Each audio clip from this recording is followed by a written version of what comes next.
Hey guys, my name is Nicolette Mashile. I am also known as the Financial Bunny. Welcome to the Financial Bunny TV. Today I want to talk about a reality show called Love is Blind. Now I must say I'm a new audience to Love is Blind. So the type of reality shows that I watch are things like Love Island, The Bachelorette. I've never ever watched Love is Blind because it just felt like the whole concept just didn't make sense to me, right? But I want to discuss it because in this new season there is a specific couple that unfortunately does not make it till the end because of money issues, right? Now, if you are still watching Love is Blind or you are still planning to watch it, stop watching this video right now because there's going to be quite a number of spoilers, right? So let's get into today's video. So Love is Blind, for those who have never watched it or don't really know what the show is about or don't have care enough to watch it, it's a group of men and women who go onto this journey of finding the one, right? So ultimately what they do is there's boys or men and women camps, and then during each and every single day, they go on these dates with each other. However, they're having the dates in what they're calling pods. So it's basically two rooms that are kind of joined together where you don't see the other person, but you guys discuss and you fall in love with the person not based on their looks, something that I would totally fail at.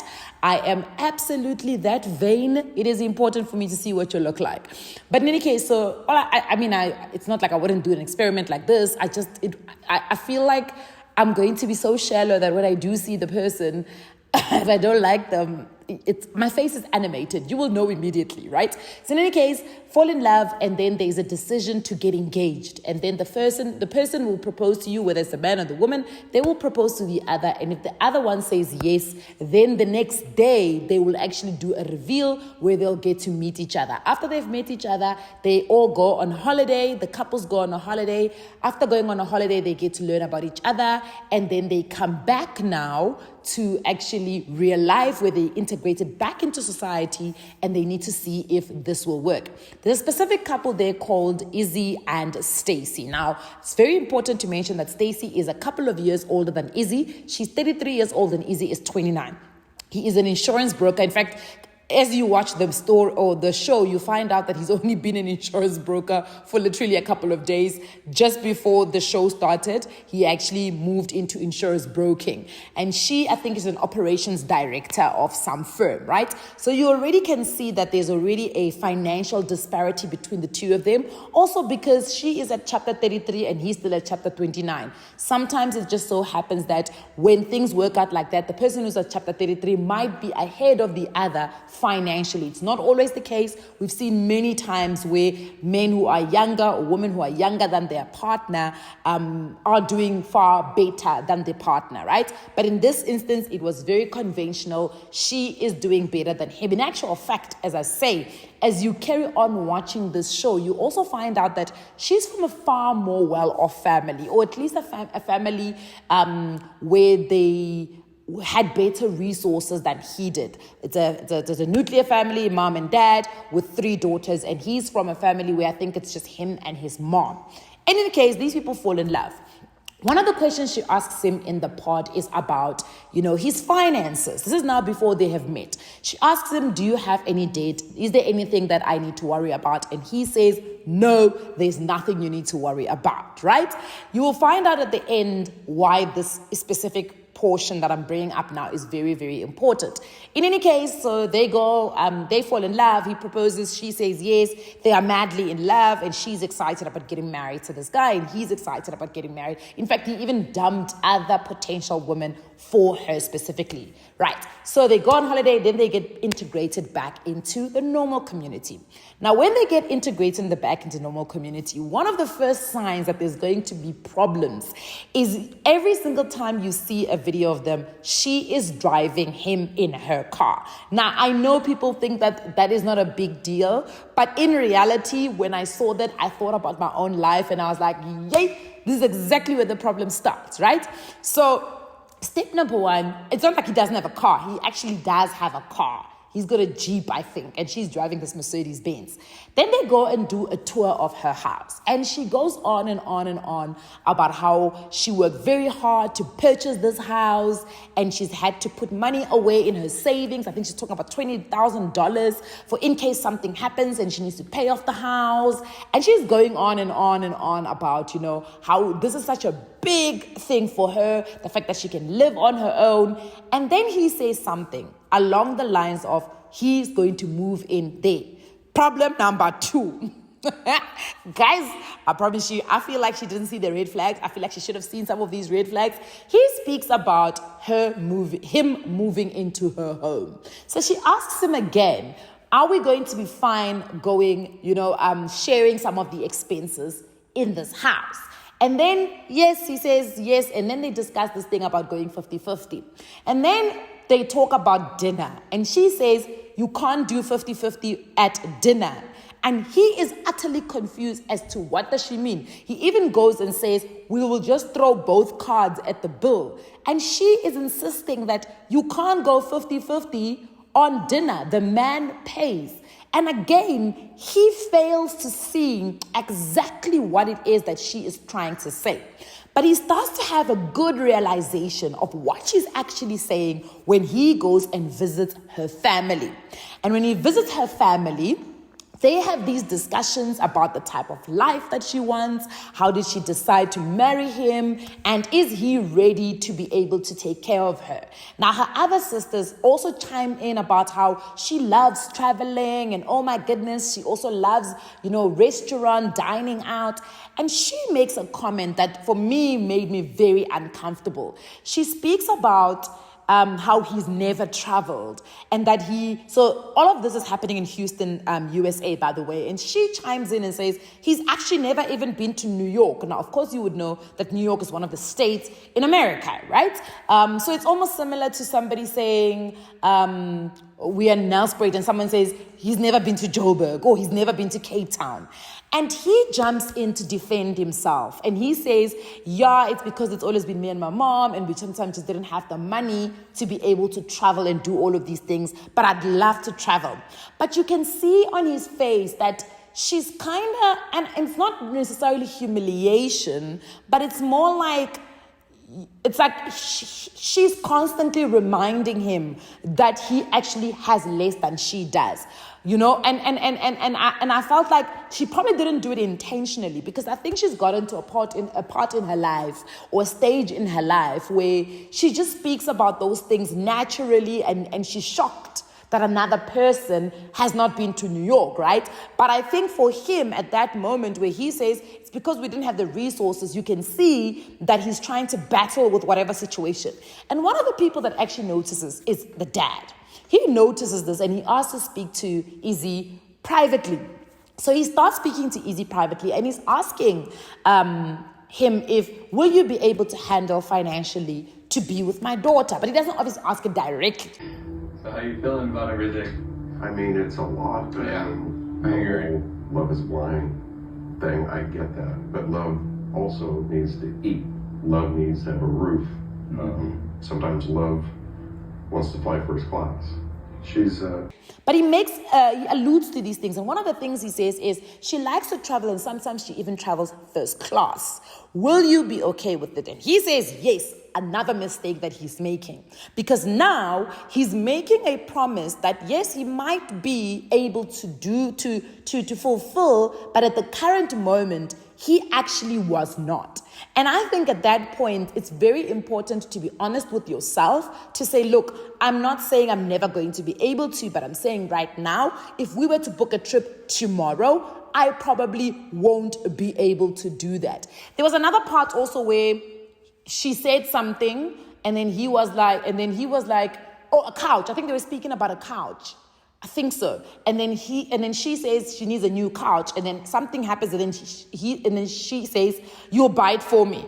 And then he says, ha, ha, ha, ha, yeah, I'll buy it for you. And then she carries on to say, I wish I was joking. Again, another opportunity that he has to step up and say, look, I think financially you and I are definitely not on the same page. But in any case, so they carry on trying to, get their lives together and package it together and really just sort it out so that they can get married. But you can see that doubts are starting to settle into her because she's starting to realize that this guy actually does not necessarily have the means to live up to this life that she wants and this life that he's promising her, right? Then they have like some silly fights about, they talk about things that they do for each other. And in this case, I understood where he was coming from because, so what he's done is he's got Flower Mondays. And in Flower Mondays, he buys her flowers every single Monday. Now, I recognize again that move because it's been pulled on me before. And when I watched this, I actually started having a better understanding of how I could have missed, the importance and the sentiment, but also the message that the guy was trying to communicate with me. So he buys her flowers and she talks about, in this case, they were not talking about money, but they were talking about things that they do for each other. And he kept saying, she's complaining that he doesn't cook for her. She's also tired when she comes back. She's been cooking for him the whole week.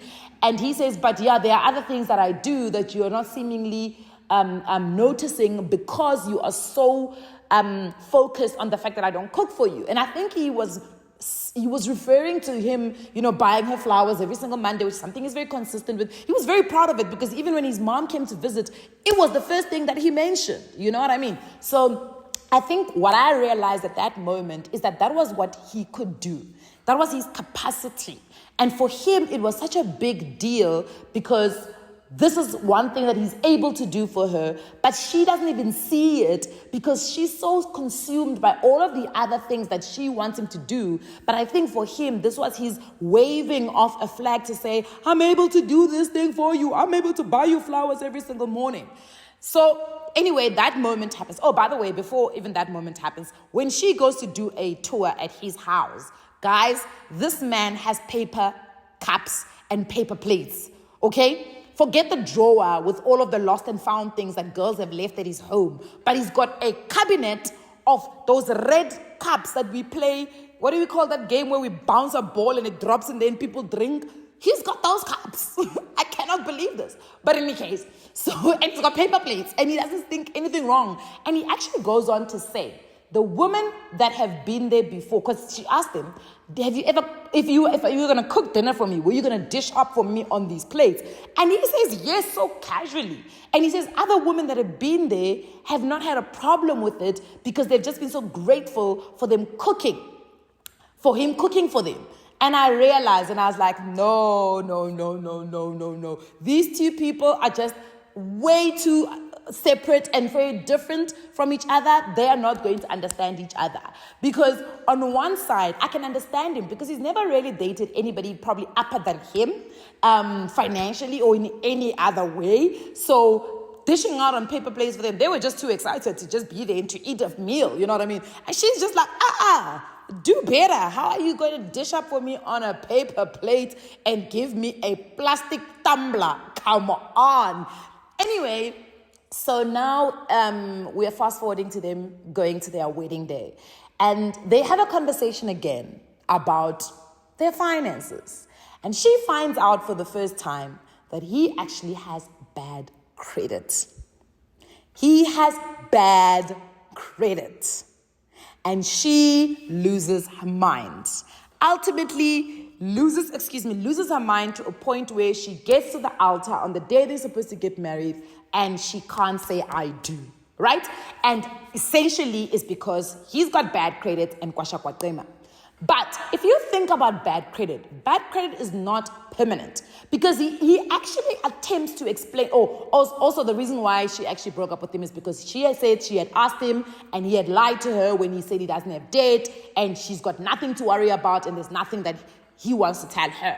But I think that she at that point failed to listen and failed to assess the situation better.